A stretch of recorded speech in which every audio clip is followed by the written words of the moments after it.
Hello ವೀಕ್ಷಕರೇ, welcome to ವಿದು ರಂಗರುಚಿ creations. ಯಾರಾದರೂ ನಮ್ಮ ಚಾನಲ್ನ ಹೊಸೊಬ್ರು ನೋಡ್ತಾ ಇದ್ರೆ ಸಬ್ಸ್ಕ್ರೈಬ್ ಮಾಡ್ಕೊಳ್ಳಿ. ಹಾಗೆ ವಿಡಿಯೋ ಇಷ್ಟ ಆದರೆ ಲೈಕ್ ಆ್ಯಂಡ್ ಶೇರ್ ಮಾಡೋದನ್ನ ಮರಿಬೇಡಿ.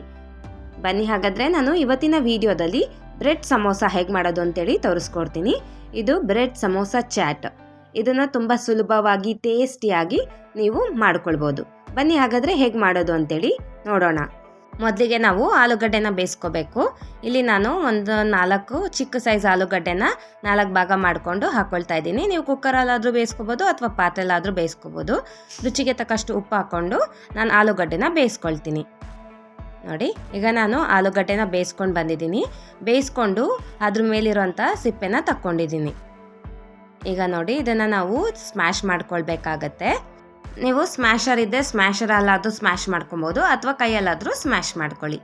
ಇದನ್ನು ಫುಲ್ಲಾಗಿ ಸ್ಮ್ಯಾಶ್ ಮಾಡ್ಕೊಳ್ಬೇಕು. ಸಮೋಸ ಒಳಗಡೆ ನಾವು ತುಂಬೋದಕ್ಕೆ ಬೇಕಾದಂಥ ಸ್ಟಫಿಂಗ್ನ ರೆಡಿ ಮಾಡ್ಕೊತಿದ್ದೀವಿ ಅಂತಲೇ ಹೇಳ್ಬೋದು. ನೋಡಿ, ಈಗ ನೀಟಾಗಿ ಇದನ್ನೆಲ್ಲ ಸ್ಮ್ಯಾಶ್ ಮಾಡ್ಕೊಂಡಿದ್ದೀನಿ ಆಲೂಗಡ್ಡೆನ. ಈಗ ಇದಕ್ಕೆ ನಾನು 1 ಟೇಬಲ್ ಸ್ಪೂನ್ ಆಗೋಷ್ಟು ಗ್ರೀನ್ ಚಟ್ನಿನ ಹಾಕ್ಕೊಳ್ತಾ ಇದ್ದೀನಿ, ಅಂದರೆ ಹಸಿರು ಚಟ್ನಿ. ಇದು ಹೇಗೆ ಮಾಡೋದು ಅಂತೇಳಿ ಕೂಡ ನಾನು ವಿಡಿಯೋ ಅಪ್ಲೋಡ್ ಮಾಡಿದ್ದೀನಿ. ಡಿಸ್ಕ್ರಿಪ್ಷನ್ ಬಾಕ್ಸಲ್ಲಿ ಲಿಂಕ್ ಹಾಕಿರ್ತೀನಿ, ಮತ್ತು ಹಾಗೆ ಐ ಕಾರ್ಡ್ ಕೂಡ ಬರುತ್ತೆ, ನೀವು ಹೋಗಿ ಚೆಕ್ ಮಾಡ್ಕೊಳ್ಬೋದು. ನಾನು ಇಲ್ಲಿ 1 ಟೇಬಲ್ ಸ್ಪೂನ್ ಹಾಕ್ಕೊಂಡಿದ್ದೀನಿ. ನಿಮ್ಗೆ ಎಷ್ಟು ಬೇಕಷ್ಟು ಹಾಕ್ಕೊಳ್ಬೋದು ಖಾರಕ್ಕೆ ನೋಡಿಕೊಂಡು. ಮತ್ತು ಇದಕ್ಕೆ ನಾನು ಖಾರದ ಪುಡಿ 1 ಟೇಬಲ್ ಸ್ಪೂನು ಮತ್ತು ಧನಿಯಾ ಪುಡಿ 1 ಟೇಬಲ್ ಸ್ಪೂನ್ ಹಾಕ್ಕೊಂಡಿದ್ದೀನಿ. ಹಾಗೆ ಇದಕ್ಕೆ ಒಂದು ಅರ್ಧ ಟೇಬಲ್ ಸ್ಪೂನ್ ಚಾಟ್ ಮಸಾಲ ಮತ್ತು ಆಮ್ಚೂರ್ ಪೌಡರ್ನ ಹಾಕ್ಕೊಂಡಿದ್ದೀನಿ. ಮತ್ತು ಒಂದು ಸ್ವಲ್ಪ ಬ್ಲ್ಯಾಕ್ ಸಾಲ್ಟ್ನ ಹಾಕ್ಕೊಂಡಿದ್ದೀನಿ. ಮತ್ತು ಸ್ವಲ್ಪ ರುಚಿಗೆ ತಕ್ಕಷ್ಟು ಉಪ್ಪು. ನೀವು ಉಪ್ಪನ್ನ ನೋಡ್ಕೊಂಡು ಹಾಕ್ಕೊಳ್ಳಿ, ಯಾಕೆಂದರೆ ಬ್ಲ್ಯಾಕ್ ಸಾಲ್ಟು ಹಾಕ್ಕೊಂಡಿರ್ತೀವಿ ಮತ್ತು ಆಲೂಗಡ್ಡೆ ಬೇಯಿಸೋದಕ್ಕೂ ಕೂಡ ನಾವು ಉಪ್ಪು ಹಾಕ್ಕೊಂಡಿರ್ತೀವಿ. ನೀವು ನೋಡಿಕೊಂಡು ಉಪ್ಪು ಹಾಕ್ಕೊಳ್ಳಿ. ಮತ್ತು ಇದಕ್ಕೆ ನಾನು ಚಿಕ್ಕದಾಗಿ ಕಟ್ ಮಾಡ್ಕೊಂಡಿರುವ ಕೊತ್ತಂಬರಿ ಸೊಪ್ಪನ್ನು ಹಾಕ್ಕೊಂಡು ಇದನ್ನೆಲ್ಲ ನಾವು ನೀಟಾಗಿ ಮಿಕ್ಸ್ ಮಾಡ್ಕೊಳ್ಬೇಕು. ಇದನ್ನೆಲ್ಲ ನೀಟಾಗಿ ಕಲಿಸ್ಕೊಳ್ಬೇಕಾಗತ್ತೆ, ಯಾಕೆಂದರೆ ಖಾರ ಉಪ್ಪು ಎಲ್ಲ ಆಲೂಗಡ್ಡೆಗೆ ಚೆನ್ನಾಗಿ ಬೆರಿಬೇಕು. ಆ ರೀತಿಯಾಗಿ ನೀಟಾಗಿ ಕಲಿಸ್ಕೊಳ್ಳಿ.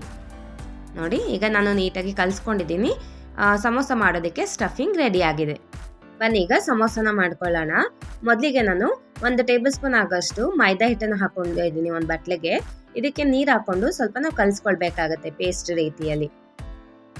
ನಾವು ಸಮೋಸ ಮಾಡೋದಕ್ಕೆ ಕ್ಲೋಸ್ ಮಾಡೋದಕ್ಕೆ ಇದನ್ನು ಯೂಸ್ ಮಾಡ್ಕೊಳ್ಳೋದು. ಅದಕ್ಕೋಸ್ಕರ 1 ಟೇಬಲ್ ಸ್ಪೂನ್ ಮೈದಾ ಹಾಕ್ಕೊಂಡು ನೀರು ಹಾಕ್ಕೊಂಡು ಕಲಿಸ್ಕೊಳ್ಳಿ. ನೋಡಿ, ಈ ರೀತಿಯಾಗಿ ಕಲಿಸ್ಕೊಳ್ಳಿ. ತುಂಬ ನೀರಾಗಿ ಕಲಿಸ್ಬೇಡಿ, ಸ್ವಲ್ಪ ಗಟ್ಟಿ ಇರಲಿ, ಪೇಸ್ಟ್ ರೀತಿಯಲ್ಲಿ ಇರಲಿ. ಇವಾಗ ಸಮೋಸ ಮಾಡೋದಕ್ಕೆ ನಾನು ಒಂದು 4 ಸ್ಲೈಸ್ ಅಷ್ಟು ಬ್ರೆಡ್ ಪೀಸ್ನ ತೊಗೊಂಡಿದ್ದೀನಿ. ನೋಡಿ, 4 ಸ್ಲೈಸ್ ತೊಗೊಂಡಿದ್ದೀನಿ. ನಾವು ಸುತ್ತ ಇರೋವಂಥದ್ದನ್ನ ಕಟ್ ಮಾಡ್ಕೊಳ್ಬೇಕು, ಎಡ್ಜಸ್ನ ಕಟ್ ಮಾಡ್ಕೊಳ್ಬೇಕಾಗತ್ತೆ. ನೋಡಿ, ನಾನು ಚಾಕುವಿನ ಸಹಾಯದಿಂದ ಎಡ್ಜಸ್ನ ಕಟ್ ಮಾಡ್ಕೊಳ್ತಾ ಇದ್ದೀನಿ ನೀಟಾಗಿ.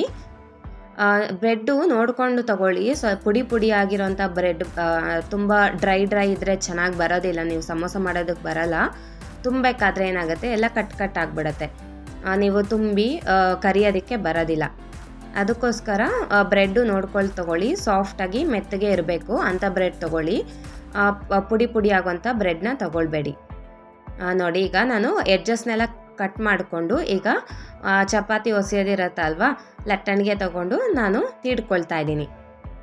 ಫುಲ್ಲು ತೆಳ್ಳಗೆ ಬರೋ ಥರ ತೀಡ್ಕೊಳ್ಳಿ. ನೀವು ಪುಡಿ ಬ್ರೆಡ್ ಇದ್ದರೆ ನೋಡಿ, ಡ್ರೈ ಇದ್ದರೆ ಫುಲ್ಲು ಈ ಥರ ತೀಡ್ಕೊಳಕ್ಕೆ ಬರಲ್ಲ, ಸುತ್ತ ಎಲ್ಲ ಪುಡಿಯಾಗಿ ಬಿಟ್ಕೊಳ್ಬಿಡತ್ತೆ. ಸೊ ನೋಡಿಕೊಂಡು ಚೆನ್ನಾಗಿರೋಂಥ ಬ್ರೆಡ್ನ ತಗೊಳ್ಳಿ. ಈಗ ನೋಡಿ, ಇದನ್ನು ನಾವು ಕೋನ್ ಆಕಾರಕ್ಕೆ ಈ ಥರ ಫೋಲ್ಡ್ ಮಾಡ್ಕೊಳ್ಬೇಕು, ನಾನು ವಿಡಿಯೋದಲ್ಲಿ ತೋರಿಸ್ತಿರೋ ಥರ. ಮತ್ತು ಈಗ ನಾವು ಮೈದಾ ಹಿಟ್ಟು ಮತ್ತು ನೀರಾಕಿ ಮಿಕ್ಸ್ ಮಾಡ್ಕೊಂಡಿದ್ವಲ್ಲ, ಅದನ್ನು ನಾವು ಎಡ್ಜಸ್ಗೆ ಈ ಥರ ಹಚ್ಕೊಳ್ಬೇಕು. ಈ ಥರ ಹಚ್ಕೊಳೋದ್ರಿಂದ ನಾವು ಕ್ಲೋಸ್ ಮಾಡೋಕ್ಕೆ ಅಂದರೆ ಪ್ರೆಸ್ ಮಾಡ್ಕೊಳ್ಳೋದಕ್ಕೆ ಈಸಿ ಆಗುತ್ತೆ. ನೋಡಿ, ಈ ಥರ ಹಚ್ಕೊಂಡು ನೀಟಾಗಿ ಪ್ರೆಸ್ ಮಾಡ್ಕೊಳ್ಳಿ, ನೀಟಾಗಿ ಅಂಟ್ಕೊಳ್ಳುತ್ತೆ. ನೋಡಿ, ಈ ರೀತಿ ಪ್ರೆಸ್ ಮಾಡಿಕೊಂಡ್ರೆ ನೀಟಾಗಿ ಅಂಟ್ಕೊಳ್ಳುತ್ತೆ, ಕೋನ್ ಆಕಾರದಲ್ಲಿ ಬರುತ್ತೆ. ಈಗ ಇದಕ್ಕೆ ನಾನು ಕೋನಾಕಾರ ಮಾಡಿಕೊಂಡು ಇದರೊಳಗಡೆ ನಾವು ಸ್ಟಫಿಂಗ್ಗೆ ರೆಡಿ ಮಾಡ್ಕೊಂಡಿರುವ ಆಲೂಗಡ್ಡೆನ ಹಾಕ್ಕೊಳ್ಬೇಕಾಗತ್ತೆ. ನೋಡಿ, ಆಲೂಗಡ್ಡೆ ನೀಟಾಗಿ ಅದಕ್ಕೆ ಎಷ್ಟು ಹಿಡಿಯುತ್ತೆ ಅಷ್ಟು ನೀಟಾಗಿ ಹಾಕ್ಕೊಳ್ಳಿ. ನೋಡಿ, ಈ ರೀತಿ ಹಾಕ್ಕೊಂಡು ಆಲೂಗಡ್ಡೆನ ತುಂಬಿಕೊಂಡು ಇದನ್ನು ನಾವು ಕ್ಲೋಸ್ ಮಾಡ್ಕೊಳ್ಬೇಕು. ನೋಡಿ, ಈಗ ನಾನು ಮತ್ತೆ ಆ ಮೈದಾ ಹಿಟ್ಟು ನೀರಿನ ಕಲಿಸ್ಕೊಂಡಿರೋಂಥ ಪೇಸ್ಟಿಂದ ನೀಟಾಗಿ ನಾನು ಕ್ಲೋಸ್ ಮಾಡ್ಕೊಳ್ತಾ ಇದ್ದೀನಿ. ನೀಟಾಗಿ ಅದನ್ನು ಹಚ್ಕೊಂಡು ಈ ರೀತಿಯಾಗಿ ಕ್ಲೋಸ್ ಮಾಡ್ಕೊಳ್ಳಿ. ನಿಮಗೆ ಸೇಮು ಸಮೋಸ ಆಕಾರ ಬರುತ್ತೆ. ಈಗ ನಾನು ಇನ್ನೊಂದು ಮಾಡೋದು ತೋರಿಸ್ತಾ ಇದ್ದೀನಿ. ನೋಡಿ, ಈ ಥರ ತೀಡ್ಕೊಂಡು ಕೋನ್ ಆಕಾರ ಥರ ಇಟ್ಕೊಳ್ಳಿ. ಮೈದಾ ಹಿಟ್ಟು ಕಲಿಸ್ಕೊಂಡಿರ್ತೀವಲ್ಲ ಅದನ್ನು ಹಚ್ಕೊಂಡು ನೀಟಾಗಿ ನಾವು ಪ್ರೆಸ್ ಮಾಡಿಕೊಂಡ್ರೆ ನಿಮಗೆ ಕೋನಾಕಾರ ಬರುತ್ತೆ. ನೀವು ಇದು ಮಾಡೋ ಅಷ್ಟರಲ್ಲಿ ಎಣ್ಣೆನ ಕಾಯಿಸ್ಕೊಳ್ಳಿ, ಬಿಸಿ ಮಾಡ್ಕೊಳ್ಳೋಕೆ ಇಟ್ಕೊಳ್ಳಿ ಒಂದು ಬಾಣಲಿಯಲ್ಲಿ. ಸೊ ಇದು ಒಂದೊಂದೇ ಮಾಡ್ಕೊಳ್ತಾ ನೀವು ಕರ್ಕೊಳ್ಬಿಡ್ಬೋದು. ನೀವಿದು ಸ್ಟಫಿಂಗ್ ಮಾಡ್ಕೊಳ್ಳೋ ಅಷ್ಟರಲ್ಲಿ ಎಣ್ಣೆ ಕಾಯುತ್ತೆ ನೋಡಿ. ಈಗ ನಾನು ಕೋನಾಕಾರ ಮಾಡಿಕೊಂಡು ಇದರೊಳಗಡೆ ನಾನು ಆಲೂಗಡ್ಡೆನ ಹಾಕ್ಕೊಳ್ತಾ ಇದ್ದೀನಿ. ಆಲೂಗಡ್ಡೆ ಹಾಕ್ಕೊಂಡು ಕ್ಲೋಸ್ ಮಾಡ್ಕೊಳ್ತಾ ಇದ್ದೀನಿ. ಇದು ತುಂಬ ಟೇಸ್ಟಿಯಾಗಿರುತ್ತೆ, ತುಂಬ ಸುಲಭವಾಗಿ ಮಾಡ್ಕೊಳ್ಬೋದು. ತುಂಬ ಕ್ವಿಕ್ಕಾಗಿ ನೀವು ಈವ್ನಿಂಗ್ ಸ್ನ್ಯಾಕ್ಸ್, ಟೀ ಟೈಮ್ಗೆ ಸ್ನ್ಯಾಕ್ಸ್ ರೆಡಿ ಮಾಡ್ಕೊಳ್ಬೋದು ನೋಡಿ. ಈ ರೀತಿಯಾಗಿ ನಾವು ಕ್ಲೋಸ್ ಮಾಡ್ಕೊಳ್ಬೇಕು. ನೀವು ಪುಡಿ ತುಂಬ ಡ್ರೈ ಬ್ರೆಡ್ ತೊಗೊಂಡ್ರೆ ಬರೋದಿಲ್ಲ. ಸೊ ನೋಡಿಕೊಂಡು ಬ್ರೆಡ್ನ ಚೂಸ್ ಮಾಡಿ ನೋಡಿ. ನಾನು ಅದು ಮಾಡ್ಕೊಳ್ತಾನೆ ಎಣ್ಣೆ ಕಾಯಕ್ಕೆ ಇಟ್ಕೊಂಡಿದ್ದೆ, ಎಣ್ಣೆ ಕಾದಿದೆ. ಈಗ ನಾನು ಅದರೊಳಗಡೆ ನಾವು ಸ್ಟಫಿಂಗ್ ಮಾಡಿ ಸಮೋಸ ರೆಡಿ ಮಾಡಿದ್ವಲ್ಲ ಅದನ್ನು ಹಾಕ್ಕೊಳ್ತಾ ಇದ್ದೀನಿ. ಈಗ ನಾನು ಕರ್ಕೊಳ್ತಾ ಇದ್ದೀನಿ. ನೀಟಾಗಿ ಕರ್ಕೊಳ್ಳಿ.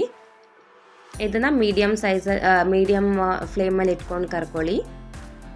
ನೀವು ಒಂದೇ ಸಲ 3-4 ಮಾಡಿಟ್ಕೊಂಡು ಒಟ್ಟಿಗೆ ಕರ್ಕೊಳ್ಬೋದು. ನಾನಿಲ್ಲಿ ವಿಡಿಯೋ ನಿಮಗೆ ತೋರಿಸೋದಕ್ಕೋಸ್ಕರ ಒಂದು ಹಾಕ್ಕೊಂಡು ಕರ್ಕೊಂಡು ತೋರಿಸ್ತಾ ಇದ್ದೀನಿ ನಿಮಗೆ ನೋಡಿ. ನೀಟಾಗಿ ಒಂದು ಕಡೆ ಆದಮೇಲೆ ಇನ್ನೊಂದು ಕಡೆ ತಿರುವು ಹಾಕ್ಕೊಂಡು ಚೆನ್ನಾಗಿ ಫ್ರೈ ಮಾಡ್ಕೊಳ್ಳಿ ನೋಡಿ. ಇದನ್ನು ನಾನು ನೀಟಾಗಿ ಕರ್ಕೊಂಡು ಒಂದು ಪ್ಲೇಟ್ಗೆ ಹಾಕ್ಕೊಳ್ತಾ ಇದ್ದೀನಿ. ಇದೇ ರೀತಿಯಾಗಿ ನಾನು ಇನ್ನೊಂದು ಮಾಡ್ಕೊಂಡಿದ್ನಲ್ಲ ಅದು ಕೂಡ ಕರ್ಕೊಳ್ತಾ ಇದ್ದೀನಿ. ನೋಡಿದ್ರಲ್ವಾ ಎಷ್ಟು ಸುಲಭವಾಗಿ ಈಸಿಯಾಗಿ ಬ್ರೆಡ್ ಸಮೋಸ ಮನೇಲಿ ರೆಡಿ ಆಗಿದೆ ಅಂತೇಳಿ. ತುಂಬ ಟೇಸ್ಟಿಯಾಗಿರುತ್ತೆ, ತುಂಬ ಕ್ವಿಕ್ಕಾಗಿ ನೀವು ಈಸಿಯಾಗಿ ಈವ್ನಿಂಗ್ ಸ್ನ್ಯಾಕ್ಸ್ಗೆ ನೀವು ರೆಡಿ ಮಾಡ್ಕೊಳ್ಬೋದು. ಅಥವಾ ಮನೆಗೆ ಯಾರಾದರೂ ಗೆಸ್ಟ್ ಬಂದರೂ ಕೂಡ ಸ್ನ್ಯಾಕ್ಸ್ ಕೊಡೋದಕ್ಕೆ ರೆಡಿ ಮಾಡ್ಕೊಳ್ಬೋದು. ನೋಡಿದ್ರಲ್ವಾ, ನಾನಿಲ್ಲಿ 2 ಮಾಡ್ಕೊಂಡಿದ್ದೀನಿ. ಬನ್ನಿ ಈಗ ಚಾಟ್ ರೀತಿಯಲ್ಲಿ ಹೇಗೆ ಮಾಡೋದು ಅಂತೇಳಿ ತೋರಿಸ್ಕೊಡ್ತೀನಿ. ಮೊದಲಿಗೆ ನಾವು ಮಧ್ಯದಲ್ಲಿ ಹೋಲ್ ಮಾಡ್ಕೊಳ್ಬೇಕು. ಈಗ ಇದಕ್ಕೆ ನಾನು 1 ಟೇಬಲ್ ಸ್ಪೂನ್ ಆಗೋಷ್ಟು ಖಾರದ ಚಟ್ನಿ ಅಂದರೆ ಗ್ರೀನ್ ಚಟ್ನಿನ ಹಾಕ್ಕೊಳ್ತಾ ಇದ್ದೀನಿ. ಹಾಗೆ ಇದಕ್ಕೆ ನಾನು 1 ಟೇಬಲ್ ಸ್ಪೂನ್ ಮೊಸರನ್ನ ಹಾಕ್ಕೊಳ್ತಾ ಇದ್ದೀನಿ. ಹಾಗೆ ಇದಕ್ಕೆ ಚಿಕ್ಕದಾಗಿ ಕಟ್ ಮಾಡ್ಕೊಂಡಿರುವ ಈರುಳ್ಳಿನ ಹಾಕ್ಕೊಳ್ತಾ ಇದ್ದೀನಿ. ಹಾಗೆ ಇದಕ್ಕೆ ನಾನು ಚಿಕ್ಕದಾಗಿ ಕಟ್ ಮಾಡ್ಕೊಂಡಿರುವ ಟೊಮ್ಯಾಟೊ ಮತ್ತು ತುರ್ಕೊಂಡಿರುವಂಥ ಕ್ಯಾರೆಟನ್ನು ಹಾಕ್ಕೊಳ್ತಾ ಇದ್ದೀನಿ. ಹಾಗೆ ಚಿಕ್ಕದಾಗಿ ಕಟ್ ಮಾಡ್ಕೊಂಡಿರುವ ಕೊತ್ತಂಬರಿ ಸೊಪ್ಪು ಮತ್ತು ಸೇವು ಮಿಕ್ಸ್ಚರ್ ಹಾಕ್ಕೊಳ್ತಾ ಇದ್ದೀನಿ.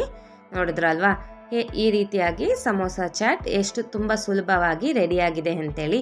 ನೀವು ಸಮೋಸ ಹಾಗೆ ಕೂಡ ತಿನ್ಬೋದು ಅಥವಾ ಈ ರೀತಿಯಾಗಿ ಚಾಟ್ ಥರ ಮಾಡಿಕೊಂಡು ಕೂಡ ನೀವು ಸವಿಬೋದು. ಹಾಗಾದರೆ ಈ ರೀತಿ ಬ್ರೆಡ್ ಸಮೋಸನ ನೀವು ಒಮ್ಮೆ ಮನೇಲಿ ಟ್ರೈ ಮಾಡಿ ಹೇಗೆ ಬಂತು ಅಂತೇಳಿ ಕಮೆಂಟ್ ಮಾಡಿ. ಈ ವಿಡಿಯೋ ಮೂಲಕ ಮಾಡಿ ತೋರಿಸಿರುವ ಬ್ರೆಡ್ ಸಮೋಸ ಚಾಟ್ ನಿಮ್ಮೆಲ್ರಿಗೂ ಇಷ್ಟ ಆಗಿದೆ ಅಂತ ಅಂದ್ಕೊಂಡಿದ್ದೀನಿ. ಇಷ್ಟ ಆಗಿದ್ರೆ please like, share and subscribe. ಇದೇ ಥರ ಒಳ್ಳೊಳ್ಳೆ ಈಸಿ, ಟೇಸ್ಟಿ ಆ್ಯಂಡ್ ಹೆಲ್ತಿ ರೆಸಿಪೀಸ್ಗೋಸ್ಕರ ನಮ್ಮ ಚಾನಲ್ನ ಫಾಲೋ ಮಾಡಿ. Thank you.